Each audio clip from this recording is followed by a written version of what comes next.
जय हिंद। हम class 12th का फिजिक्स पढ़ रहे हैं जिसमें हमारा चैप्टर चल रहा है वैद्युत आवेश तथा क्षेत्र, इलेक्ट्रिक चार्ज एंड फील्ड। और आज हम इस लेक्चर में पढ़ेंगे वैद्युत क्षेत्र रेखाओं के गुण के बारे में, फिर पढ़ेंगे वैद्युत द्विध्रुव के बारे में कि वैद्युत द्विध्रुव क्या होता है, इसके बारे में हम डिस्कस करेंगे आज इस लेक्चर में। देखिए, हम आपको पढ़ा चुके हैं कि वैद्युत क्षेत्र क्या होता है, विद्युत क्षेत्र की तीव्रता कैसे निकाली जाती है, और उसके बाद विद्युत क्षेत्र रेखाओं के बारे में भी पढ़ा चुके हैं। आज हम विद्युत क्षेत्र रेखाओं के गुण के बारे में समझेंगे। देखिए, विद्युत क्षेत्र रेखाओं के गुण को हमको काहे समझना है? समझना इसलिए है कि अगर कहीं हमको पता करना हो कि ये वैद्युत क्षेत्र रेखा है कि चुंबकीय क्षेत्र रेखा है, कहीं अगर दिया हुआ हो तो हमको अगर पता करना हो तो गुण मालूम रहेगा, तो उस गुण के हिसाब से हम आपको पता कर सकते हैं। जैसे आपका कुछ गुण हो तो उस हिसाब से हम पता कर सकते हैं, समझ रहे हैं ना? तो हम गुण के हिसाब से पहचानते हैं किसी चीज़ को। जैसे अमिताभ बच्चन जी हैं तो उनको पहचानने के लिए वो फिल्म बनाते हैं, तो फिल्म बनाते हैं तो उस हिसाब से, उनके गुण के हिसाब से, उनकी कला के हिसाब से हम उनकी पहचान करते हैं।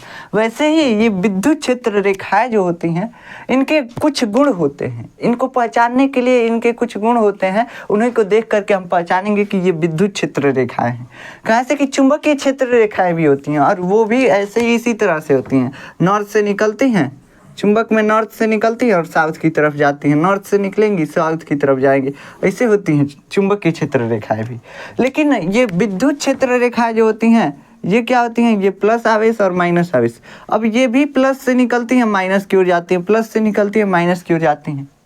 तो इन दोनों में हम कैसे, अगर मान लीजिए पता ही ना हो कि ये आवेश है कि चुंबक का नॉर्थ और साउथ पोल है, अगर ये ना पता हो तो हम कैसे पता करेंगे कि विद्युत क्षेत्र रेखा है कि चुंबकीय क्षेत्र रेखा है?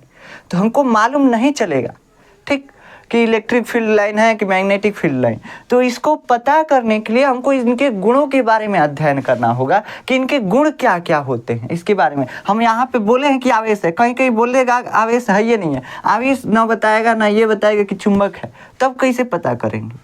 तो दिक्कत हो जाएगा। इसलिए हम कहते हैं कि यहाँ पे विद्युत चुंबकीय क्षेत्र रेखाओं के कुछ गुण होते हैं, उसको हम पढ़ेंगे। इनके गुण सबसे पहले क्या होते हैं? देखिए, पहले समझते हैं विद्युत क्षेत्र रेखाएं बनती कैसे हैं। तो हम आपको पिछले लेक्चर में समझाए थे कि बाबू, अगर कोई प्लस क्यू आवेश है, ठीक, तो उससे वैद्युत क्षेत्र रेखाएं बाहर की ओर निकलती हैं, और अगर माइनस क्यू आवेश है, यानी कि आवेश की प्रकृति अगर निगेटिव है, माइनस क्यू आवेश है, अगर निगेटिव चार्ज है, तो उससे वैद्युत क्षेत्र रेखाएं अंदर की तरफ आती हैं, अंदर की तरफ आती हैं, ठीक। ये हम किस हिसाब से बताए थे आपको, किस हिसाब से बताए थे? देखिए, अभी बताते हैं, फिर से एक बार रिवाइज कर देते हैं। हम बताए थे कि अगर कोई आवेश है, प्लस क्यू आवेश है, तो अगर हम इसके पास परीक्षण आवेश को यहाँ पे रख दें, परीक्षण आवेश क्यू नॉट हम मानते हैं, बहुत छोटा आवेश होता है, इसका मान हमको नहीं मालूम होता है, बहुत छोटा मतलब बहुत सूक्ष्मतम आवेश होता है, और इसकी प्रकृति क्या होती है? पॉजिटिव। हमेशा परीक्षण आवेश जो भी लेंगे पॉजिटिव। तो ये जो पॉजिटिव आवेश है, इस परीक्षण आवेश को धक्का देता है। इस आधार पे हम बोलते हैं कि विद्युत क्षेत्र की तीव्रता इस आवेश से, जो आवेश धक्का दे रहा है, इस आवेश से बाहर की तरफ है। यहाँ पे भी अगर हम परीक्षण आवेश को रखेंगे तो ये भी आवेश बाहर की तरफ जाएगा, यानी कि इस आवेश के कारण वैद्युत क्षेत्र की तीव्रता की दिशा किधर है? बाहर की तरफ है, और यही वैद्युत क्षेत्र रेखा बन गया। यही बताए थे। और ये काल्पनिक रेखाएं जो होती हैं, ये मतलब होती नहीं है, असल में रेखाएं नहीं होती हैं, हम अपना कल्पना करके खींच रहे हैं, ठीक। और यही काल्पनिक रेखाएं विद्युत क्षेत्र रेखाएं कहलाती हैं। यही हम आपको बताए थे पिछले लेक्चर में। ऐसे ही अगर माइनस चार्ज के पास हम परीक्षण आवेश को रखें तो परीक्षण आवेश की प्रकृति हमेशा कैसी होती है? पॉजिटिव होती है। तो बाबू, प्लस और माइनस दोनों आवेश एक दूसरे को खींच लेंगे सब, ये जो परीक्षण आवेश है इसके पास जाके चिपक जाएगा, समझ रहे हैं? यहाँ से चलते चलते चला जाएगा माइनस आवेश की तरफ, यानी कि ये हो गया, ऐसे विद्युत क्षेत्र रेखा बन गया। यहाँ पे भी परीक्षण आवेश रखेंगे, इधर आ जाएगा, यहाँ पे भी रखेंगे, इधर आ जाएगा, अंदर की तरफ, यानी माइनस आवेश के कारण वैद्युत क्षेत्र रेखाएं अंदर की तरफ होती हैं। तो हम वैद्युत क्षेत्र रेखाओं को ज्ञात करने के लिए क्या कर रहे हैं? एक परीक्षण आवेश रख रहे हैं, ठीक। तो सबसे पहला चीज इसमें क्या हुआ? वैद्युत क्षेत्र रेखाओं के गुण के बारे में सबसे पहला चीज हम क्या लिखेंगे? सबसे पहला इसका गुण हो जाएगा कि वैद्युत क्षेत्र रेखाएं, ये रेखाएं क्या होती हैं? पॉजिटिव आवेश से, यानी कि धनात्मक आवेश से दूर की तरफ होती हैं, दूर की तरफ तथा ऋणात्मक आवेश से यानी निगेटिव चार्ज से, ठीक, निगेटिव चार्ज यानी ऋणात्मक आवेश से आवेश की तरफ आती हैं, ठीक, आवेश की तरफ आती हैं। ये पहला गुण इसका हो गया, ठीक। इसका पहला गुण हमने लिख दिया कि प्लस चार्ज के कारण वैद्युत क्षेत्र रेखाएं जो होती हैं बाहर की तरफ होती हैं और निगेटिव चार्ज के कारण अंदर की तरफ होती हैं, ठीक, यही बताया है हमने अभी तक। अब दूसरा इसका गुण क्या होता है, ये विद्युत क्षेत्र रेखाएं जो होती हैं प्लस चार्ज पे या माइनस चार्ज पे जहाँ पे मिलती हैं 90 डिग्री का कोण बनाती हैं। देखिए मान लीजिए ये कोई आवेश है, प्लस आवेश इतना बड़ा सा है, ठीक, प्लस आवेश है, छोटा सा ही आवेश रहता है लेकिन यहाँ पे हम समझाने के लिए थोड़ा सा बड़ा ले रहे हैं। ये प्लस आवेश है, यहाँ पे हम परीक्षण आवेश क्यू नॉट रखे तो ये क्यू नॉट इस दिशा में ऐसे जाता है कि अगर इसको पीछे मिलाएं तो यहाँ पे ये लंब बनेगा। तो ये क्या होगा, ये विद्युत क्षेत्र रेखाएं हमेशा आवेश पर क्या होती हैं, लंब होती हैं, लंबवत निकलती हैं या माइनस चार्ज पर लंबवत गिरती हैं। देखिए माइनस चार्ज अगर हुआ तो यहाँ पे परीक्षण आवेश क्यू नॉट रखेंगे, इसकी प्रकृति प्लस होती है, ये इसको खींचेगा, ऐसे खींचेगा कि यहाँ पे ये रेखा जो है 90 डिग्री का कोण बनाए, ठीक। तो ये आवेश से 90 डिग्री का कोण बनाते हुए निकलती हैं या आवेश पर 90 डिग्री का कोण बनाते हुए गिरती हैं। कौन सी रेखाएं, तो विद्युत क्षेत्र रेखाएं। तो हमेशा याद रखिएगा, देखिए कुछ समझना नहीं है, ये आवेश जो है इसको ऐसे भी धक्का दिया जा सकता था लेकिन ऐसे धक्का नहीं देता है ये आवेश, अभी ना बताए हैं। देखिए क्या हम बताए थे कूलाम के नियम में कि अगर दो आवेश है तो दोनों आवेशों के बीच लगने वाला बल जो होता है या तो अट्रैक्शन फोर्स होगा नहीं तो रिपल्सन फोर्स, वो रेखा के अनुदिश होता है, जो उन दोनों को मिलाने वाली रेखा होती है उसके अनुदिश। और ये रेखा कैसी होती है, 90 डिग्री पे तो दिख रही है, मिलाने वाली रेखा हमेशा 90 डिग्री पे होगी। तो यहाँ पे ये 90 डिग्री, इधर भी जाएंगे तो इधर अगर बल लगेगा तो ये भी 90 डिग्री पे। तो ऐसे यहाँ पे क्या हो रहा है, ये क्यू नॉट जो आवेश है ऐसे रेखा के अनुदिश बल लगाएगा तो यहाँ पे 90 डिग्री का कोण बन जाएगा, खत्म बात है।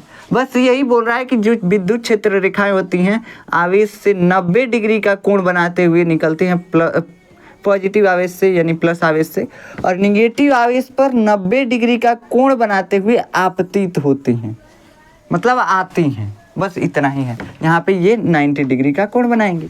तो ये विद्युत क्षेत्र रेखाओं के दूसरे गुण में हम क्या लिखेंगे बाबू, दूसरे गुण में लिख लीजिए कि विद्युत क्षेत्र रेखाएं या ये रेखाएं जो होती हैं पॉजिटिव आवेश से 90 डिग्री का कोण बनाते हुए निकलती हैं तथा निगेटिव आवेश से 90 डिग्री का कोण बनाते हुए आपतित होती हैं। दूसरा गुण इसका क्या हो गया, ये रेखाएं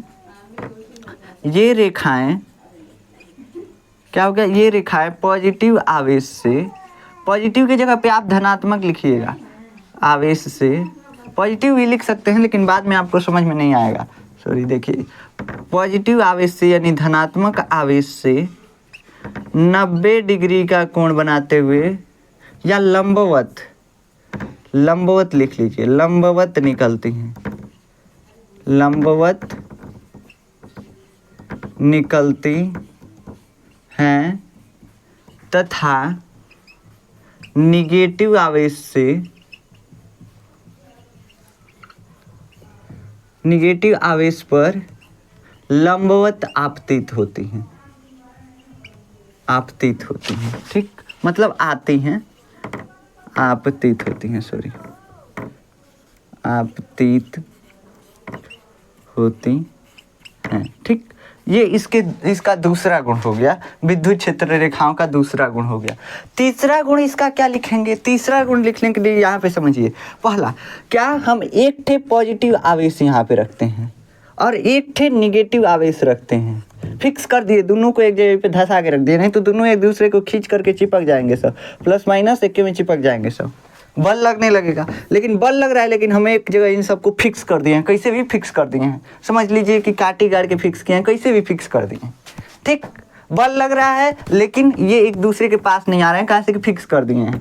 अब अगर ये फिक्स कर दे और इन दोनों के बीच एक परीक्षण आवेश यहाँ पे छोड़े, यहाँ पे एक परीक्षण आवेश छोड़े, परीक्षण आवेश क्या होगा, तो क्यू नॉट परीक्षण आवेश होगा। और ये क्यू नॉट कैसा होता है, पॉजिटिव होता है, बहुत छोटा आवेश है। क्यू नॉट कैसा आवेश है बाबू, बहुत छोटा आवेश है। यहाँ पे रखे इस पॉजिटिव आवेश के पास, बहुत पास में रखे। और ये परीक्षण आवेश जो है कैसा है, देखो इसकी प्रकृति कैसा है, पॉजिटिव है, पॉजिटिव है ना। और जब पॉजिटिव पॉजिटिव आपस में मिलते हैं तो धक्का यानी प्रतिकर्षण होगा, प्रतिकर्षण, एक दूसरे को ढकेलेंगे सब। तो है जो बड़ा वाला आवेश है, परीक्षण आवेश को ढकेल के भगा देगा।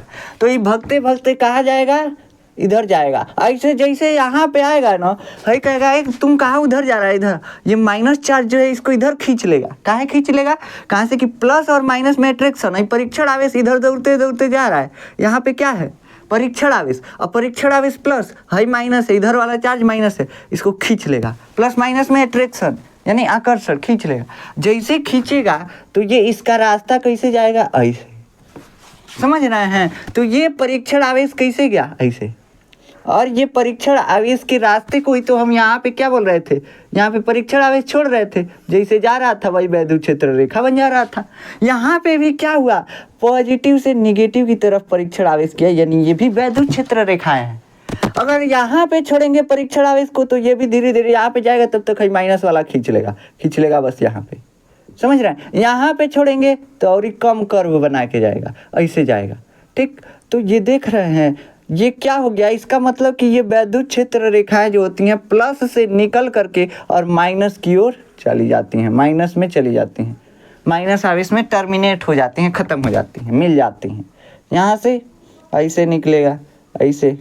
अब दूर जाके हो सकता है कि ना भी जाए, ऐसे चला जाए, ठीक। परीक्षण आवेश ऐसे, ठीक, समझ रहा है। लेकिन सब देखिएगा, सब 90 डिग्री पे ही निकलेगा। यहाँ पे बनाने पे 90 डिग्री नहीं हो रहा है, लेकिन हाँ सब 90 डिग्री पे, जब हम प्रैक्टिकल करते हैं तो सब 90 डिग्री पे होता है। यहाँ पे अगर देखा जाए तो ये 90 डिग्री से यहाँ से निकलेगा, ठीक। और यहाँ पे आकर के 90 डिग्री पे ही मिलेगा। सभी रेखाएं 90 डिग्री पे निकलेंगी और 90 डिग्री पे ही मिलेंगी कर्व बनाते हुए। यहाँ पे भी वैसे ही होगा, ठीक। यहाँ पे हम थोड़ा प्रैक्टिकल थोड़ी ना किए हैं, प्रैक्टिकल किए रहते तब ना मालूम चलता है कैसे निकल रहा है। तो यहाँ पे ऐसे, ठीक, ऐसे ये रेखाएं हम दूर दूर बनाना पड़ेगा ना कर्व, इसलिए अब पूरा नहीं कर रहे हैं। तो ये क्या हो गया, ये कर्व जो है पूरा नहीं कर रहे हैं, लेकिन समझ जाइएगा। सॉरी, देखिए उल्टा चिन्ह बना दिए। तो ये हो गया क्या, वैद्युत क्षेत्र रेखा, एक वैद्युत क्षेत्र रेखा। उल्टा तीर बार बार बना दे रहे हैं, ऐसे टर्मिनेट होता है माइनस में, तो यहाँ पे तीर ऐसे रहेगा, ठीक। तो ये समझ में आ गया आपको कि कहाँ से कैसे निकलती हैं विद्युत क्षेत्र रेखाएं और कैसे मिलती हैं। वैसे ही यहाँ पे देखिए, अगर चुंबक में देखा जाए तो नॉर्थ से निकल करके और साउथ की ओर जाती हैं, अगर चुंबक में देखा जाए तो ये क्या कहलाती हैं, चुंबकीय क्षेत्र रेखाएं। लेकिन यहाँ पे क्या हो रहा है, पॉजिटिव चार्ज से निकल करके निगेटिव चार्ज में, पॉजिटिव चार्ज से निकल करके निगेटिव चार्ज में, ठीक। तो ये क्या है, विद्युत क्षेत्र रेखाएं। कैसे कि ये चार्ज से निकली है, चार्ज को हम विद्युत बोलते हैं, चार्ज को हम फिजिक्स में विद्युत बोलते हैं, आवेश को विद्युत बोलते हैं, इलेक्ट्रिक बोलते हैं, मतलब कि इलेक्ट्रिक बोलते हैं लगभग, ठीक। तो ये चार्ज को हम क्या बोलते हैं, विद्युत बोलते हैं। यहाँ पे फिजिक्स में हम इसको विद्युत बोल रहे हैं। तो ये जो विद्युत क्षेत्र रेखाएं हैं पॉजिटिव चार्ज से निकल करके निगेटिव चार्ज में टर्मिनेट हो जा रही हैं, ठीक। तो आशा है कि ये समझ में आया होगा। चलिए इसको लिख लेते हैं। इसको क्या लिखेंगे कि ये जो विद्युत क्षेत्र रेखाएं होती हैं प्लस चार्ज से यानी धन आवेश से निकल करके ऋणावेश पर ख़त्म हो जाती हैं, ऋणावेश पे सभी जाके ख़त्म हो गई सब, ऋणावेश पे सभी जाके ख़त्म हो जाती हैं सब। ये जो है बड़ा बड़ा कर्व बनाएंगे सब ऐसे बड़ा बड़ा, ठीक। तो वैद्युत क्षेत्र रेखाएं प्लस आवेश से निकल करके और माइनस आवेश की तरफ चली जाती हैं। तीसरा इसका गुण क्या हो गया कि ये रेखाएं, कौन सी रेखाएं, वैद्युत क्षेत्र रेखाएं, ये रेखाएं पॉजिटिव चार्ज से निकलकर पॉजिटिव आवेश से यानी धनात्मक आवेश से निकलकर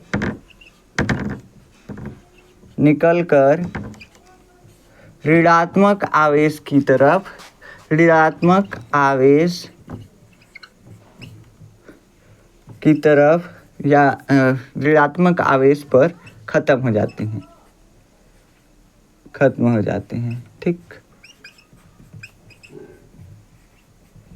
या ऋणात्मक आवेश की तरफ चली जाती हैं, ठीक। तो बस इतना ही, ये 3 गुण इसका हो गया। हम 3 गुण लिख लिए वैद्युत क्षेत्र रेखाओं के और सभी गुण हमको समझ में आ रहे हैं। ये रेखाएं पॉजिटिव आवेश से दूर जाती हैं, पॉजिटिव आवेश से दूर की तरफ जाती है तथा निगेटिव आवेश से निगेटिव आवेश की तरफ आती हैं। दूसरा गुण, ये रेखाएं जो है पॉजिटिव आवेश से लंबवत निकलती हैं और निगेटिव आवेश पर मिलती हैं तो लंबवत मिलती हैं, आपतित होती हैं तो लंबवत आपतित होती हैं। जो चुंबकीय क्षेत्र रेखा विद्युत क्षेत्र रेखाएं होती हैं वो कैसे होती हैं, पॉजिटिव चार्ज से निकल करके और निगेटिव चार्ज पे टर्मिनेट हो जाती हैं, मतलब खत्म हो जाती हैं। तो पॉजिटिव से निकलेंगी सब निगेटिव में मिल जाएंगी, पॉजिटिव से निकल करके निगेटिव में, पॉजिटिव से निकल करके निगेटिव में मिल जाएंगी सब। ठीक, दूसरा चीज, चलिए एक और चीज लिखते हैं। एक और चीज क्या लिखें, एक और चीज लिखते हैं। इसमें सबसे अच्छा, सबसे मतलब चुंबकीय क्षेत्र रेखाओं से अलग करने वाला एक गुण है इसका, क्या कि यह खुला वक्र बनाती हैं। ये रेखाएं जो हैं कैसा वक्र बनाती हैं बाबू, ये रेखाएं कौन सी रेखाएं, तो विद्युत क्षेत्र रेखाएं यानी कि इलेक्ट्रिक फील्ड लाइन। ये रेखाएं खुला वक्र, ओपन लूप, खुला वक्र बनाती हैं। ठीक, ये रेखाएं खुला वक्र बनाती हैं। अब खुला वक्र बनाने का मतलब क्या है, अभी तक आपको नहीं समझ में आया। वक्र का मतलब होता है कि मुड़ा हुआ, थोड़ा सा टेढ़ होना चाहिए, तनी मनी टेढ़ियाया होगा कोई रेखा वक्र है, ऐसे गोल टाइप का थोड़ा सा हुआ होगा वक्र है।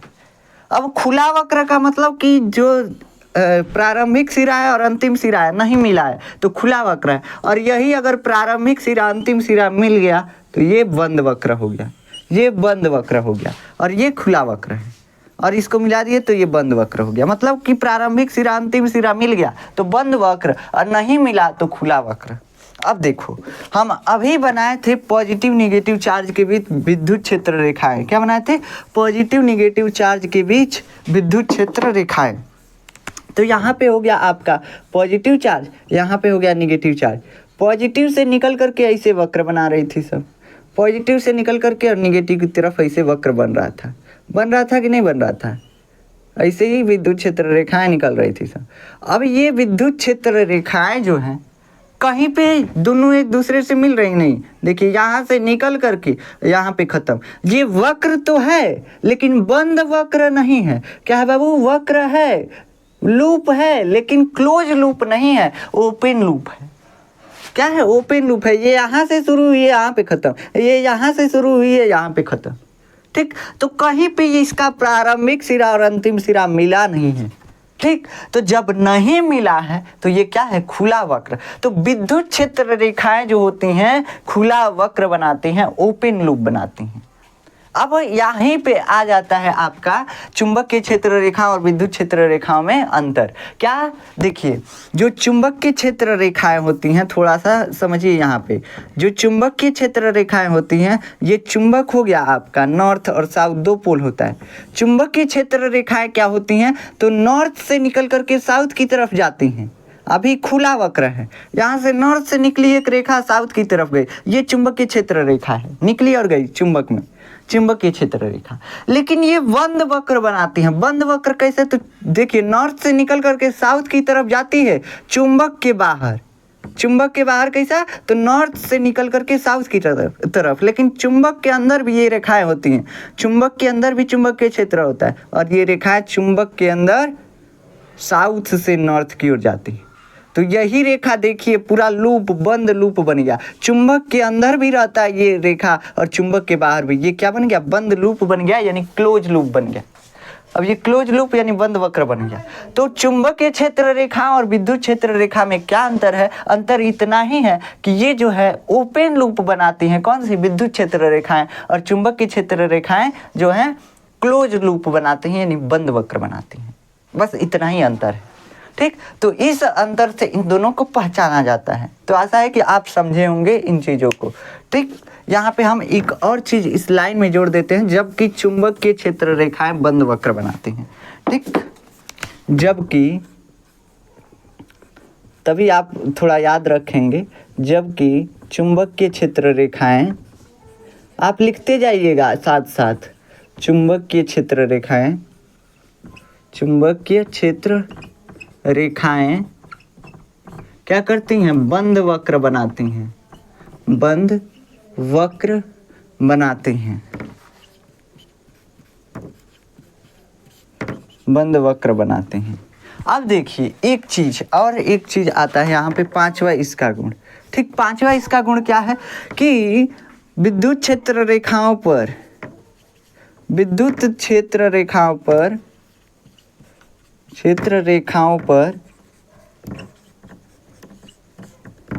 खींची गई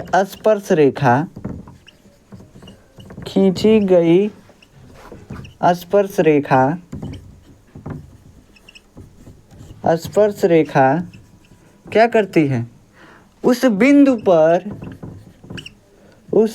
पर विद्युत क्षेत्र की तीव्रता को प्रदर्शित करती है। उस बिंदु पर विद्युत क्षेत्र की तीव्रता को प्रदर्शित करती है। ठीक,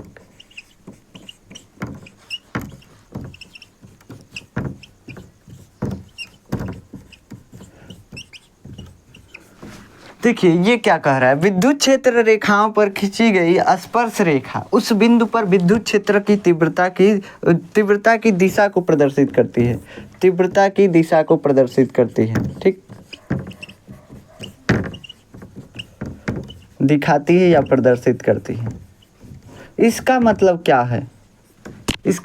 है, देखिए अभी हम बनाए थे यहाँ पे हम विद्युत क्षेत्र रेखाएं बनाए थे। ये पॉजिटिव आवेश है, ये निगेटिव है। पॉजिटिव से विद्युत क्षेत्र रेखाएं निकलती हैं निगेटिव की तरफ, पॉजिटिव से निकल करके निगेटिव की तरफ। यहाँ से भी पॉजिटिव से निकलेगी निगेटिव, पॉजिटिव से निकलेगी निगेटिव।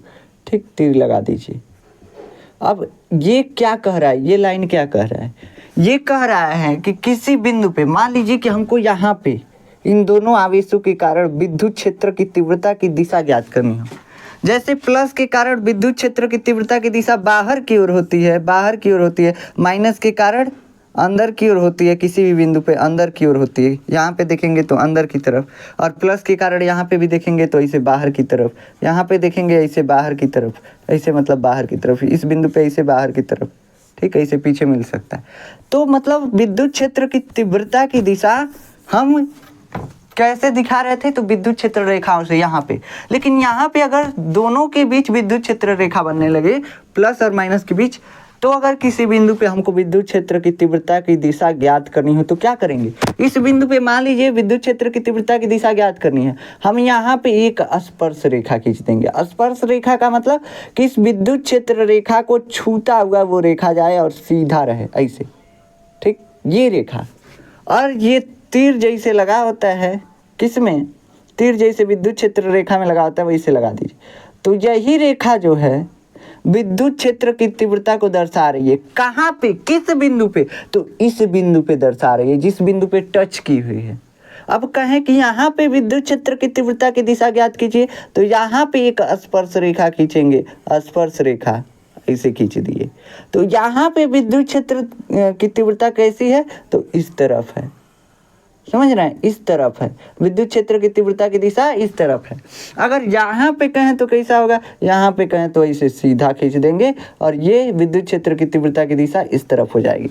तो विद्युत क्षेत्र रेखाओं की किसी बिंदु पर खींची गई स्पर्श रेखा उस बिंदु पर विद्युत क्षेत्र की तीव्रता को दर्शाती है, विद्युत क्षेत्र की तीव्रता की दिशा को दर्शाती है। ठीक, तो यहाँ पे विद्युत क्षेत्र रेखाएं हैं, इस पे किसी बिंदु पे, जिस बिंदु पे हमको विद्युत क्षेत्र की दिशा मालूम करनी है, विद्युत क्षेत्र की तीव्रता की दिशा, वहाँ पे स्पर्शी खींच देंगे, हमको दिशा मालूम चल जाएगा। बस इतना ही करना है। तो आशा है कि ये समझ में आया होगा। एक लास्ट पॉइंट इसमें बचता है। एक लास्ट पॉइंट क्या है कि विद्युत क्षेत्र रेखाएं जो होती हैं कभी एक दूसरे को प्रतिच्छेदित नहीं करती, कभी एक दूसरे को काटती नहीं, कभी एक दूसरे से किसी बिंदु पर मिलती नहीं है। क्या बोले कि विद्युत क्षेत्र रेखाएं, रुकिए यहाँ पे लिख रहे हैं, ये रेखाएं कभी एक दूसरे को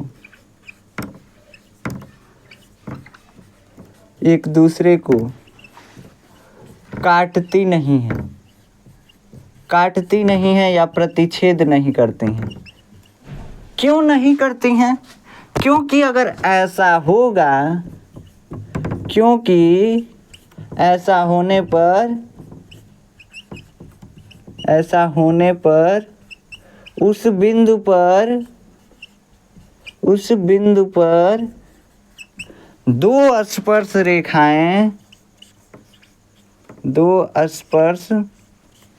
रेखाएं विद्युत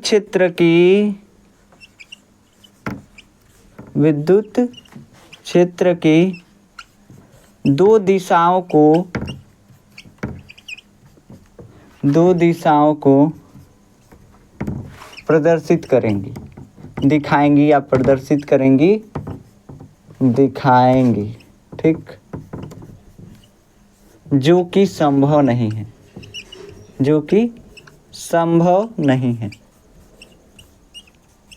ठीक। तो संभव नहीं है, क्यों नहीं संभव है? देखिए ये क्या कह रहा है, यहाँ पे समझिए, ये था प्लस चार्ज, ये था माइनस चार्ज, यहाँ से विद्युत क्षेत्र रेखा निकली, यहाँ पे मिल गई, यहाँ से निकली, यहाँ पे मिल गई, ठीक। प्लस से निकल कर के माइनस की ओर जा रही है।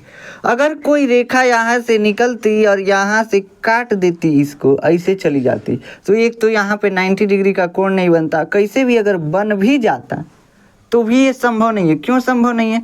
काहे से कि देखिए, इसको थोड़ा सा अच्छे से बनाते हैं। ऐसे मान लीजिए कि ये ऐसे गई है और ये ऐसे काट के ऐसे गई है, ठीक। अगर ये दोनों रेखाएं एक दूसरे को प्रतिच्छेदित करती हैं तो इस बिंदु पे अगर इस स्पर्श रेखा को ध्यान में रखें तो स्पर्शी ऐसे जाएगा, और स्पर्शी क्या करता है, उस बिंदु पर विद्युत क्षेत्र की तीव्रता की दिशा को दिखाता है, तो स्पर्शी इधर जाएगा, ठीक।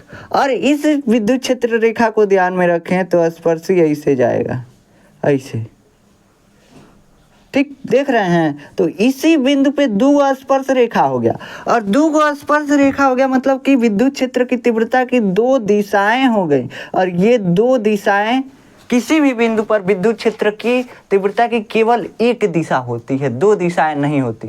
किसी भी चीज की केवल एक दिशा होती है। कहा जाए कि आप बल लगाइए तो एक दिशा में लगाएंगे, कहेंगे दोनों दिशा में ऐसे लगाइए, नहीं लगा पाएंगे। तो वैसे यहाँ पे क्या है, विद्युत क्षेत्र रेखाएं जो हैं उनकी दो दिशा हो गई एक बिंदु पे। अब कहा जाए कि एक ही बिंदु पे आप दो तरह से बल लगाइए, एक इधर लगाइए, एक इधर लगाइए, नहीं लग पाएगा। तो वैसे यहाँ पे है, यहाँ पे क्या है, विद्युत क्षेत्र रेखाएं जो हैं यहाँ पे क्या दर्शा रही हैं कि ये यहाँ पे विद्युत क्षेत्र की तीव्रता की दो दिशा है। कहीं भी विद्युत बल तो लगाया जा सकता है कहीं कहीं, लेकिन हाँ, ये विद्युत क्षेत्र की तीव्रता की दिशा जो है ये क्या होगी, एक बिंदु पे एक ही तरफ होती है, एक ही दिशा होती है, डबल दिशा कभी नहीं हो सकता, ये संभव नहीं है, ठीक।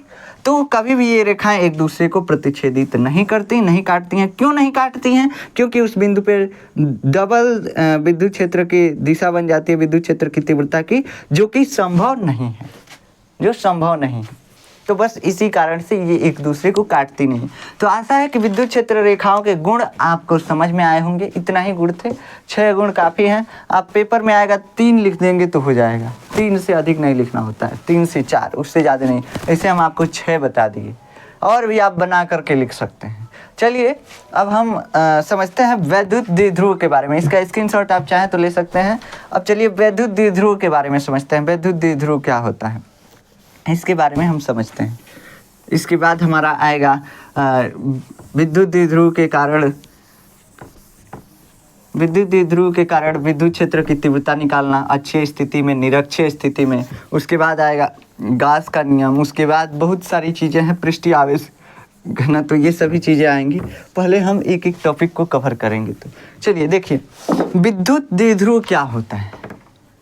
थोड़ा सा ये छोटा सा हल्का सा टॉपिक है, इसीलिए बता दे रहे हैं। विद्युत द्विध्रुव इलेक्ट्रिक डाइपोल इसको बोलते हैं।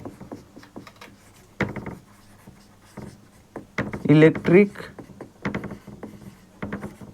देखिएगा स्पेलिंग गलत हो सकता है, हमारा इंग्लिश बहुत कमजोर है। देखिए इलेक्ट्रिक, ध्यान दीजिएगा, बुक में देख लीजिएगा, एक बार सही कर लीजिएगा, वैसे सही है यहाँ पे, ठीक। तो इलेक्ट्रिक डाइपोल यानी विद्युत द्विध्रुव क्या होता है। विद्युत द्विध्रुव ये क्या होता है, ये कुछ नहीं होता है।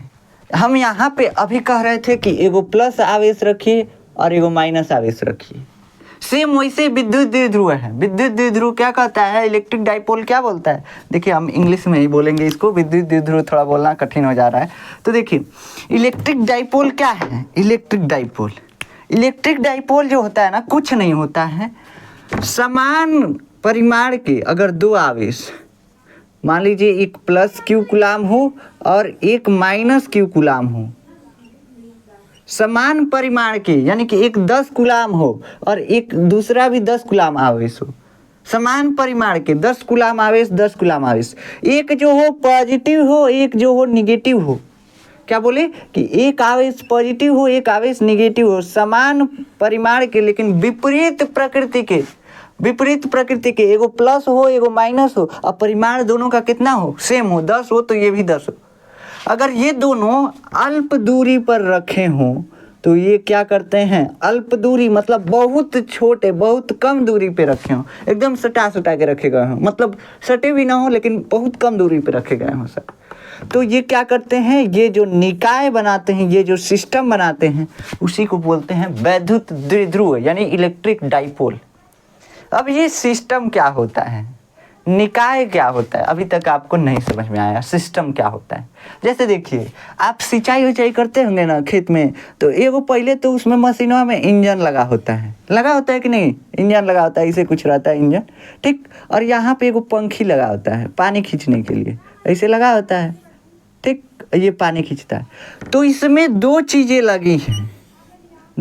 लगी हैं, क्या, एक पंखी लगा है और एक इंजन लगा है। तो ये क्या कर रहे हैं, दोनों मिलकर के एक निकाय बना रहे हैं, एक सिस्टम बना रहे हैं। किसी कार्य को करने के लिए जब दो चीज़ें आपस में मिल जाती हैं या दो से अधिक चीज़ें आपस में मिलकर उस कार्य को करते हैं, तो उस पूरे जो मतलब पूरे चीज़ होते हैं, पूरा जो वस्तु होता है, उसको बोलते हैं हम निकाय यानी सिस्टम। जब भी कई चीज़ें आपस में मिल करके किसी कार्य को करती हैं तो उन सभी को मिला करके बोल देते हैं सिस्टम। यहाँ पे क्या है, सिस्टम मतलब निकाय, यहाँ पे क्या है, ये प्लस 10 कूलाम है और ये माइनस 10 कूलाम है, और ये जो दोनों मिल करके हम बोल रहे हैं, दोनों को मिला करके निकाय बोल रहे हैं, और इसी निकाय को हम क्या बोल रहे हैं, इसी निकाय का अलग नाम रख दिए और उसको बोल दिए इलेक्ट्रिक डाइपोल यानी कि विद्युत द्विध्रुव। क्या बोल दिए, विद्युत द्विध्रुव। तो इलेक्ट्रिक डाइपोल क्या है, इलेक्ट्रिक डाइपोल कुछ नहीं है, समान परिमाण के परंतु विपरीत प्रकृति के, मतलब कि एगो आवेश अगर 10 कूलाम हो तो दूसरो आवेश 10 कूलाम हो, ठीक, लेकिन उसकी प्रकृति, दोनों की प्रकृति विपरीत हो, एगो प्लस हो तो एगो माइनस हो, ठीक, 10 कूलाम का तो हो लेकिन एक प्लस हो एक माइनस हो, और दोनों अल्प दूरी पे, यहाँ पे तो हम बहुत ज़्यादा दूरी कर दिए, अल्प दूरी पे यानी कि बहुत छोटे से दूरी पे रखे हुए हों। यहाँ पे प्लस 10 कूलाम आवेश है और यहाँ पे माइनस 10 कूलाम आवेश है, ये दोनों बहुत अल्प दूरी पे, बहुत सूक्ष्म दूरी पे रखे हुए हों, तो ये क्या करते हैं, वैद्युत द्विध्रुव बनाते हैं। क्या बनाते हैं, वैद्युत द्विध्रुव बनाते हैं, इसी को इलेक्ट्रिक डाइपोल कहते हैं। तो क्या बोले कि दो आवेश हों, एक मान लीजिए Q हो, दूसरा भी Q हो, दोनों प्रकृति में विपरीत हो, एक प्लस हो तो एक माइनस हो, और दोनों अल्प दूरी पे मतलब बहुत कम दूरी पे रखे हों, बहुत कम, बहुत सूक्ष्मतम, ये नहीं कि दूर दूर रख दीजिए, दूर दूर रखेंगे तो वैद्युत द्विध्रुव नहीं बनेगा, वैद्युत द्विध्रुव यानी इलेक्ट्रिक डाइपोल नहीं बनेगा, ठीक। तो इलेक्ट्रिक डाइपोल यानी विद्युत द्विध्रुव कब बनेगा, जब दोनों अल्प दूरी पे रखे हों और दोनों प्रकृति में विपरीत हों लेकिन परिमाण में समान हो, ये को 10 कूलाम का है, दूसरा भी 10 कूलाम होना चाहिए, तब जाकर के इलेक्ट्रिक डाइपोल यानी कि वैद्युत द्विध्रुव बनता है। तो चलिए इसकी परिभाषा लिख लेते हैं, डिफिनीशन लिख लेते हैं, डिफिनीशन पूछ देता है एग्जाम में, तो इसको मोस्ट इंपॉर्टेंट लगा के लिख लीजिएगा। इसका डिफिनीशन क्या है, डिफिनीशन, तो जब दो परिमाण में समान, परिमाण में मतलब वैल्यू, 10 कूलाम एगो तो दूसरा भी 10 कूलाम, ठीक, तो परिमाण में समान परंतु प्रकृति में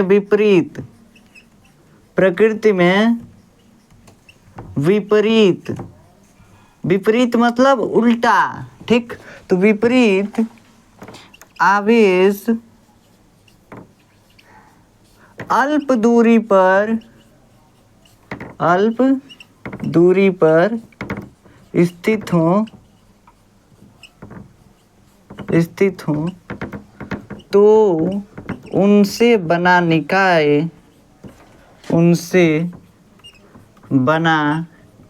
निकाय वैद्युत द्विध्रुव कहलाता है या विद्युत द्विध्रुव कहलाता है, कुछ भी लिख लीजिए, वैद्युत या विद्युत दोनों लिखा जा सकता है। विद्युत द्विध्रुव कहलाता है, ठीक, कहलाता है। और यहाँ पे फिगर बना लीजिएगा प्लस क्यू, यहाँ पे थोड़ा सा दूरी ले लीजिएगा और यहाँ पे माइनस क्यू।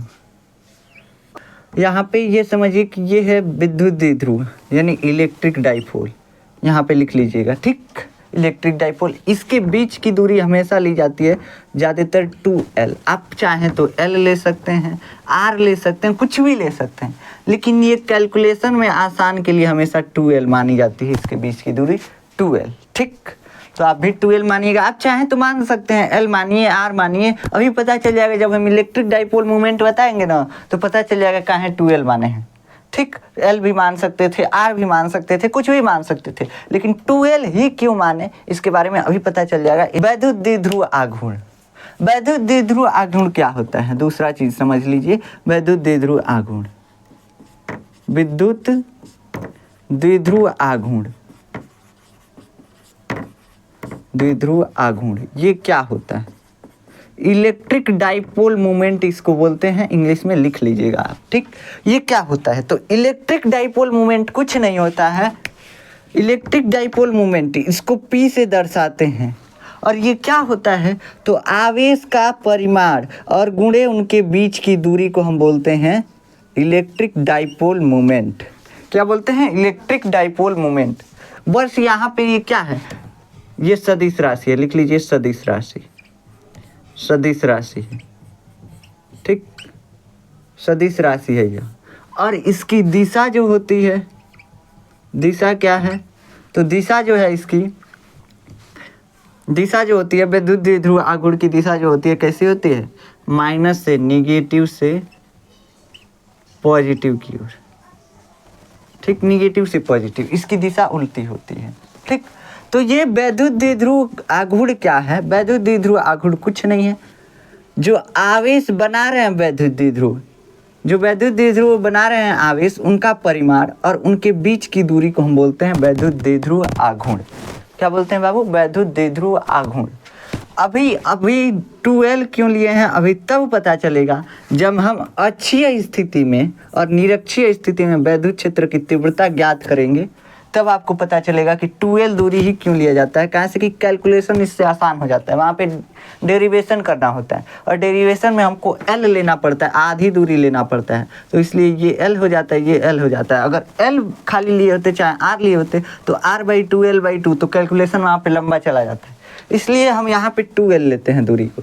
तो दूरी को 2L इसीलिए लिया जाता है, तो इससे कंफ्यूज मत होइएगा। देखिए वैद्युत द्विध्रुव आघूर्ण क्या है? तो वैद्युत द्विध्रुव आघूर्ण क्या है? तो आवेश का परिमाण और उन दोनों आवेशों के बीच की दूरी। वैद्युत द्विध्रुव में आवेश के परिमाण और उन आवेशों के बीच की दूरी के गुणनफल को हम क्या बोलते हैं? वैद्युत द्विध्रुव आघूर्ण, और इसको P से दर्शाते हैं। क्यों? देखिए इसमें चिन्ह का ध्यान नहीं रखना है, चिन्ह कौन सा है इससे कोनो मतलब नहीं है। वैद्युत द्विध्रुव आघूर्ण में चिन्ह प्लस हो माइनस हो कुछ नहीं, कोनो एगो आवेश का परिमाण ले लीजिए Q और उसको उन दोनों के बीच की जो दूरी है उससे गुणा कर दीजिए, क्या बन गया? वैद्युत द्विध्रुव आघूर्ण। तो यहाँ पे इसकी भी परिभाषा आप लिख सकते हैं। इसी की दिशा के बारे में हम लिखे हैं, वैद्युत द्विध्रुव की दिशा के बारे में, वैद्युत द्विध्रुव आघूर्ण की दिशा के बारे में, और यह एक सदिश राशि है, ठीक। तो वैद्युत द्विध्रुव आघूर्ण क्या होता है? तो वैद्युत द्विध्रुव में या विद्युत द्विध्रुव में, वैद्युत द्विध्रुव में उपस्थित आवेश का परिमाण, यहाँ पे साफ साफ लिखा जा रहा है परिमाण, ठीक। परिमाण का मतलब कि चिन्ह नहीं लिया जाएगा, परिमाण तथा उन आवेशों का परिमाण कर दीजिए। दो आवेश हैं ना, तो एक ही आवेश का परिमाण लिया जाता है वैसे, लेकिन दोनों आवेश हैं तो किसी का परिमाण लिया जा सकता है। तो आवेशों का परिमाण तथा उन दोनों आवेशों के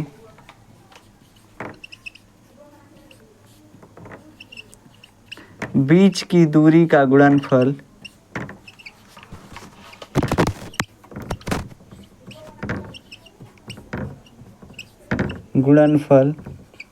क्या कहलाता है? वैद्युत द्विध्रुव आघूर्ण। वैद्युत द्विध्रुव आघूर्ण यह एक सदिश राशि है, सॉरी रुकिए, आघूर्ण कहलाता है।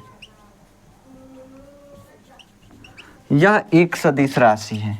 यहाँ से इसको मिटा दीजिए, नीचे ही लिखिए इसको, तभी आप समझेंगे, नहीं तो इसको उसमें जोड़ देंगे। देखिए, यह एक सदिश राशि है। पहले लिख लीजिए, इसे P से प्रदर्शित करते हैं, इसे P से दर्शाते हैं। यह एक सदिश राशि है।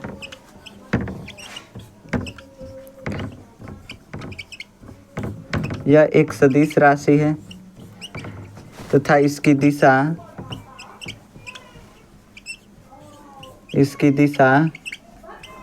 निगेटिव से पॉजिटिव की तरफ होती है। किस तरफ होती है? पॉजिटिव की तरफ। यही एक उल्टा होता है, याद रखिएगा, सब में पॉजिटिव से निगेटिव, सब में बस यही एक पॉजिटिव से निगेटिव से पॉजिटिव होता है। निगेटिव से पॉजिटिव की तरफ होती है, ठीक, इसकी दिशा होती है। अब इसका फार्मूला क्या लिखेंगे? तो P बराबर Q इंटू 2L। कहाँ से आया ये? तो बाबू क्या लिखा हुआ है परिभाषा में? वैद्युत द्विध्रुव जो होता है, वैद्युत द्विध्रुव में उपस्थित आवेशों का परिमाण, किसी एक आवेश का परिमाण Q, ठीक, चिन्ह नहीं लेना है, और उनके बीच की दूरी के गुणनफल को, और आवेशों के बीच की दूरी के गुणनफल को, बीच की दूरी क्या है? 2L, इनके गुणनफल को हम क्या बोलते हैं? वैद्युत द्विध्रुव आघूर्ण P, और इसे P से दर्शाते हैं। यह एक सदिश राशि, इसकी दिशा भी बता दिए कि माइनस से प्लस की ओर होती है, ठीक। तो यहाँ से आप ये याद रखिएगा। आशा है कि ये सारी चीज़ें आप समझे होंगे, ठीक। तो अगर आपको नोट्स चाहिए तो आप जाकर देखेंगे, डिस्क्रिप्शन में आपको नोट्स का लिंक मिल जाएगा। हाँ, लेकिन जितना हम यहाँ पे लिखवा देते हैं उतना डिटेल नोट्स नहीं मिलेगा, आपको शॉर्ट नोट्स मिलेगा। यहाँ से बनाएंगे आप नोट्स तो वो ज़्यादा बेनिफिट देंगे, कैसे कि जो एक्स्ट्रा चीज़ें अभी हम कवर कर रहे हैं, वन शॉर्ट होगा तो उसमें हम शॉर्ट नोट्स से पढ़ा देंगे आपको। शॉर्ट नोट्स से एक ही बार में एक चैप्टर ख़त्म कर दिया जाएगा, तो वहाँ पे जो होगा शॉर्ट नोट्स के टाइप का होगा, और शॉर्ट नोट्स में उतना ही कवर किया जाता है जितना ज़रूरत हो, लेकिन यहाँ पे हम कुछ एक्स्ट्रा भी पढ़ा दे रहे हैं। तो जो पढ़ाते हैं एक्स्ट्रा, उसको नोट करने के लिए यहीं से नोट्स बनाना ज़्यादा बेनिफिट रहेगा। वहाँ से नोट्स अगर लेंगे तो बहुत शॉर्ट नोट्स मिलेंगे। तो आशा है कि आप इन चीज़ों को समझे होंगे। मिलते हैं नेक्स्ट लेक्चर में, तब तक के लिए जय हिंद।